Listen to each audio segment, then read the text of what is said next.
Greater Good Radio. Connect, learn, heal, and grow. With the practice of Ho'oponopono, are you asking your ancestors or guides to come in and help you, or are you trying to do this on your own? No. There's nothing on your own. Yeah. We're all connected. So you asking for help? You're asking for help from divinity, God, Akua, in this case, I'o. And so that's the grand mediator. That's the grand programmer. So if I were looking at my computer today, I can move from a Windows to a Mac. How do I do that? I got to transfer all my content from there into this. So consider that each of us is moving computers, and I'm moving the memory from computer to computer. Your body's a computer. The computer programmer, or the programmer for the content, is divinity. There is somebody that's putting all the information in. That's the guy on the outside. That's your conscious mind. That's what I see, what I read, what I hear. But your subconscious mind, unihipili, that child within you, that's the thing that's transferring. So I can take the hard drive from this one and put it into that one. So everything from that one is now in this one, but I have more capacity. So I can learn more. So I can either bury it, every negative stroke is still in there, memory, or I can find a way of cleaning it out, my virus protection system. That's what Ho'oponopono is. So whatever is bothering me that's been carrying on from one generation to the next that is now in my computer memory, which is my subconscious mind, that has always been there. I can let it go. So this process is like a virus protection system, utilizing today's language, which is interesting because our kupuna already had this in the absence of this process. And having done this now for 30 plus years, I can actually call upon these new technologies to explain what our ancestors were doing, which is pretty wild. That's really interesting. But it does require us to shift our thinking from contemporary paradigms and beliefs. So when we're doing this process, it's a mindful process. What is the parameters? You find a quiet space, away from others. So let's look at mindfulness. Okay. First of all, we use the term.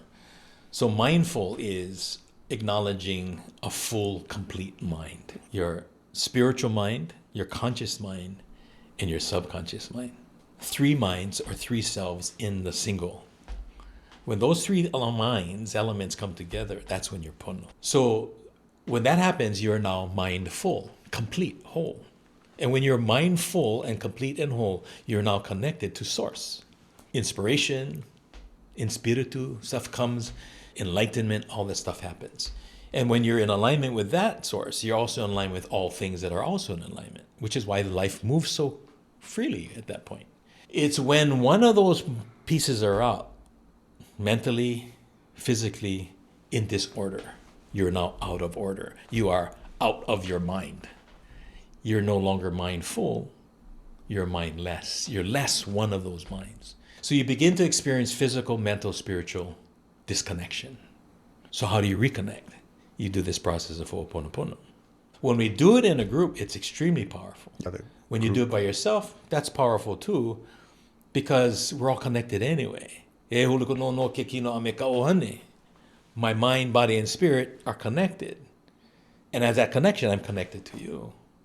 And so what I do to clean me, I end up cleaning for you as well. If you show me something, I have to acknowledge, oh, brother just showed me something I got to start cleaning with. Instead, subscribe to the notion that when the student is ready, the teacher appears. I may be the practitioner, but I'm the student. You're the teacher.